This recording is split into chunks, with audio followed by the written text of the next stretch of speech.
पर्युषण पर्व का अर्थ है जीवन में धर्म की सुबह होना।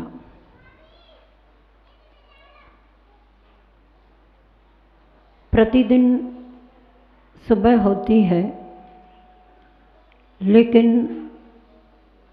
धर्म के साथ, धर्म की आराधना के साथ सुबह होना अपने आप में महत्वपूर्ण सुबह होती है।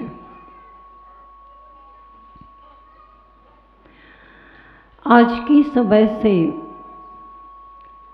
हम सभी ने उत्तम मार्दो धर्म की आराधना करने का लक्ष्य बनाया। उत्तम मार्दो धर्म की पूजन अर्चना अभी आप सभी ने की। उत्तम मार्दो धर्म की महान मूर्ति आचार्य श्री जी के चरणों में हम सभी नमन करते हुए उनसे ही समझने का प्रयास करेंगे कि हे गुरुवर, आप हम सबको बताइए कि उत्तम मार्दो धर्म क्या है। आपने कैसे उत्तम मार्दो धर्म को अपने जीवन में अपनाया और हम किस तरह उत्तम मार्दो धर्म को अपने जीवन में अपनाएं। हे गुरुवर, कृपा कीजिए, आशीष दीजिए, आशीर्वाद दीजिए और समझाने के लिए कुछ दो शब्द कहने का प्रयास कीजिए। गुरुदेव आशीर्वाद देते हैं कि बहुत ही अच्छा है, कम से कम आप लोगों के मन में उत्तम मार्दो धर्म को समझने का भाव तो आया। उत्तम मार्दो धर्म को अपने जीवन में लाने का विचार तो किया। आशीष पाकर हम धन्य हो गए। हे गुरुवर, बताइएगा मार्दो धर्म है क्या। गुरुदेव बताते हैं, सुनो। विनो मोक्षदारम अर्थात मृदुता, कोमलता, सरल कोमलता और मार्दो, ये सब पर्यायवाची शब्द है। कोमल हो जाना, मृदु हो जाना, मृदुभाषी हो जाना, मृदु विचारी हो जाना और मृदु व्यवहारी हो जाना, अर्थात कोमलता के साथ किसी भी व्यक्ति के बारे में आज कोमल कोमल विचारों को करो। कोमल वचनों का, मधुर वचनों का, हित मित प्रिय वचनों का प्रयोग करो और अपने जीवन में अक्कड़ को छोड़ करके समर्पण के जिंदगी को अपनाओ। समर्पण के साथ जीवन में व्यवहार करो।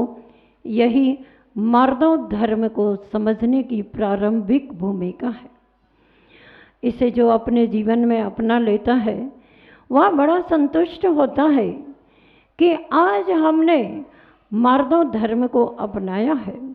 वैसे मनोविज्ञान भी कहता है हर व्यक्ति के अंदर अभिमान की मनोवृत्ति भी होती है और हर व्यक्ति के अंदर विनय और मृदुता की भी मनोवृत्ति होती है।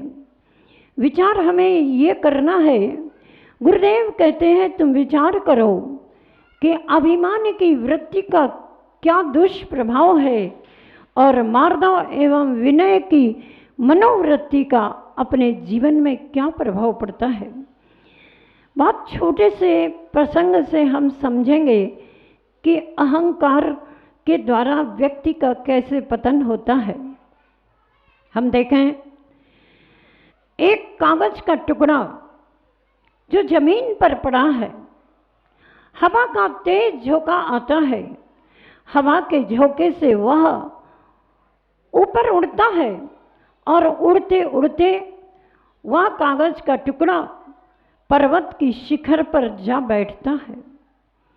पर्वत देखता है जमीन से ये कागज का टुकड़ा ऊपर तक आया है, बड़े आत्मीय विचार से वह सम्मान देता है और कहता है, अरे तुम कैसे यहाँ पर आए हो, आज कैसे आ गए, किसके बल पर आ गए, तुम्हारे पास इतनी ताकत कैसे आ गई।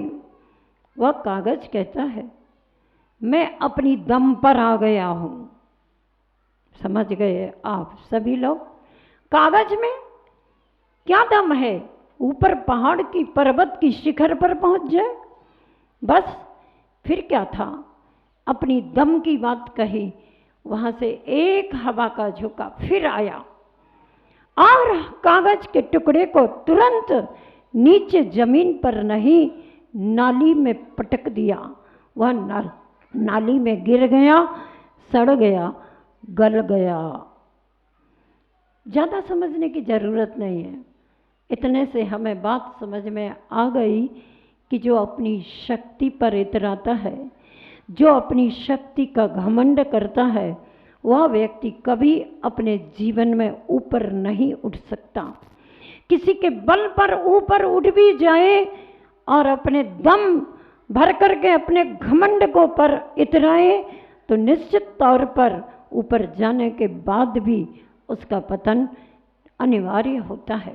किसी ने कहा है, गिरने वाला संभल जाए तो उठ सकता है, गिरने वाला संभल जाए तो उठ सकता है, गिरकर उठने का भाव आ जाए तो भी उठ सकता है, गिरकर उठने का भाव आ जाए तो भी उठ सकता है।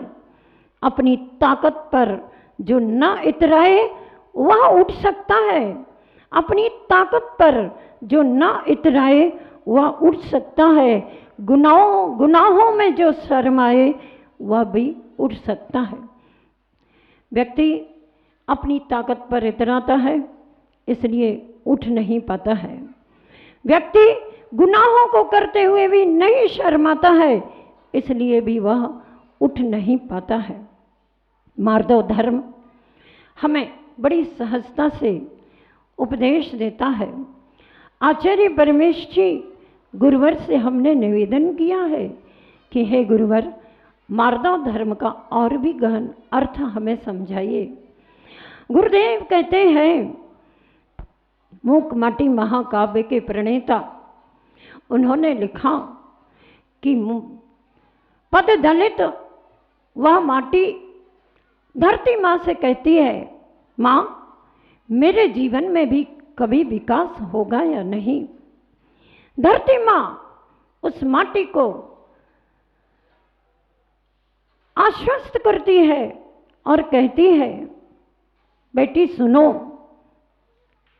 हर वस्तु में, प्रति वस्तु में उत्थान की अनगिनत संभावनाएं हैं, पतन की भी अनगिनत संभावनाएं हैं, पर जो अपने जीवन में मृदुता को अपनाता है, कोमलता को अपनाता है, अहंकार को छोड़ देता है, वह उत्थान को प्राप्त हो जाता है।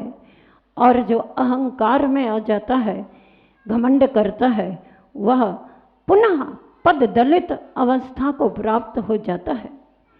माटी ने धरती माँ की बात सुनी।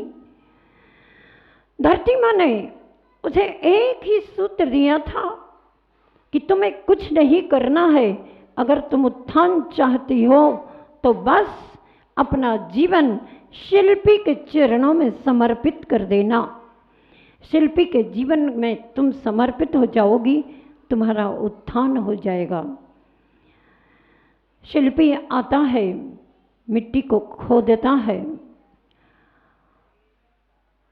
मिट्टी में जो कंकर पत्थर कठोर होते हैं, उन कठोर कंकरों को, पत्थरों को छन्नी से छान करके निकाल देता है। फिर भी कंकर कहते हैं शिल्पी से, अरे ओ शिल्पी जी, मैं और कंकर एक ही वर्ण के, फिर भी मुझे माँ माटी से अलग क्यों किया जा रहा है। तो शिल्पी कहता है, किससे? शिल्पी ने कहा कंकरों से, माँ माटी से मुझे अलग क्यों किया? तो कंकर कहते हैं मुझे क्यों अलग किया? शिल्पी कहता है कि मैं तुमको इसलिए अलग कर रहा हूं, मेरा शिल्प बिखर ना जाए, मेरा शिल्प बिखर ना जाए। स्वीकार किया, कोमलता का क्या परिणाम होगा? स्वीकार करते हुए वह आगे की सारी प्रक्रियाओं में समर्पित होकर के, चाहे शिल्पी माटी को पानी में गलाए, चाहे उसे चाक पर चढ़ाए, चाहे उसकी घट के आकार के उपरांत उसे धूप में सुखाए, चाहे उसे अंदर हाथ पसार करके ऊपर से ठोकर मारे, और चाहे अग्नि की परीक्षा करे, तो भी माटी समर्पित भाव से, विनय भाव से अपने सब कुछ सहन करती है और अंत में देखती है कि वह पद दलित माटी मस्तिष्क पर कलश, मंगल कलश बनकर के तैयार हो गई। गुरुदेव कहते हैं जो विनयशील होता है, जो समर्पण का जीवन जीता है, उसका उत्थान होता है, और जो अहंकार का जीवन जीता है वह पतन को प्राप्त होता है। एक व्यक्ति चला जा रहा और रास्ते में चलते चलते उसको पैर में पत्थर से ठोकर लगी। उसने पत्थर को उठाया और दूर फेंक दिया। वह पत्थर गुलाब के पौधे के पास पहुंचता है। गुलाब का पौधा, गुलाब का फूल उस पत्थर की हंसी उड़ाता है और कहता है बस सिर्फ ठोकर, सिर्फ ठोकर तुम्हारी जिंदगी है। ये भी क्या जिंदगी है तुम्हारी? लोग उठाते हैं और यूं फेंक देते हैं। फूल ने हंसी की उस पत्थर की। थोड़ी ही देर में एक शिल्पी आता है और उस पत्थर को उठाता है, ऊपर नीचे आजू बाजू सब जगह उसको देखता है, निरीक्षण करता है। शिल्पी की नजर पत्थर पर भी पड़े तो भगवान के दर्शन कर सकता है, और उसने उस पत्थर में भगवान के दर्शन किए और थोड़ा सा उसने उसे तराशा और तराश करके एक प्रतिमा भगवान की निर्मित कर दी। भगवान जी की प्रतिमा की प्रतिष्ठा हुई, वेदिका बनी, वेदी पर मूर्ति विराजमान हुई, और विराजमान होने पर उनकी आराधना प्रारंभ हुई। भक्त आया, पुष्पों को हाथ में लेकर के भगवान के चरणों में चढ़ा रहा है, और वह गुलाब का फूल प्रथम पुष्प लाया गया और भगवान के चरणों में चढ़ा दिया गया। फूल जिस पर हंसा था वही उनके चरणों में आकर के पूजन की सामग्री बन करके चढ़ गया। किसी ने दोहा लिखा, फूले फूले मत फिरो, फूले फूले मत फिरो,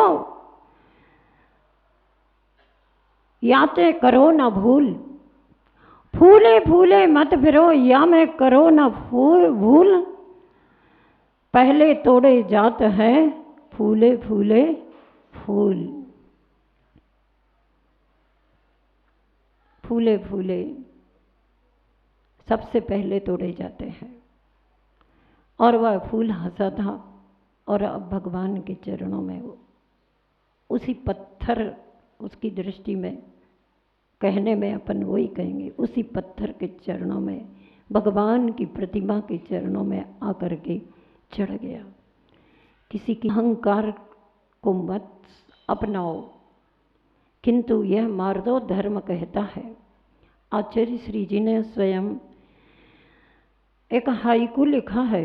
यहाँ पर 10 धर्म संबंधी 10 हाइकू मंच पर आचार्य श्री जी के द्वारा रचित जो हाइकू हैं उनको 10 धर्म से संबंधित यहाँ पर आप लोगों ने प्रस्तुत किए हैं।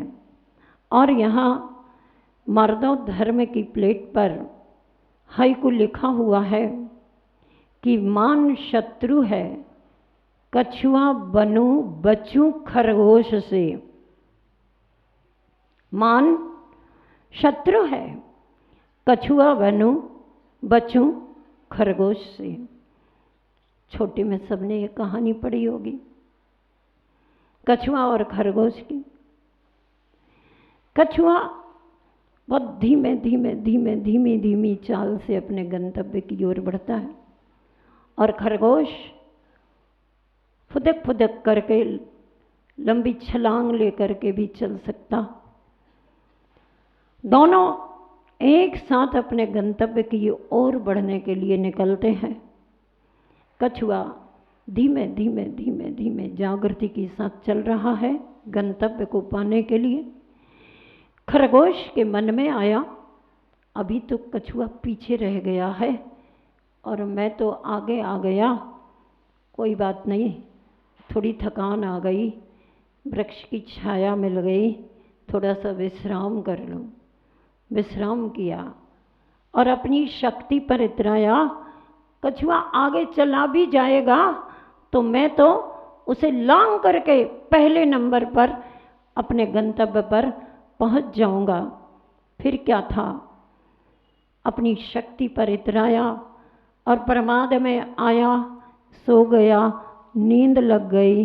कछुआ धीमे धीमे करके विनय भाव से अपने गंतव्य तक पहुंच गया। खरगोश उठा, देखा, अब क्या, चिड़िया चुग गई, खेत अब पछताए, होते क्या। कितने बार हम पश्चाताप करते हैं, अहंकार की ठोकरें खा करके भी हम कितने बार स्वयं पश्चाताप कर चुके, लेकिन फिर मौका मिला, फिर वही अहंकार किया।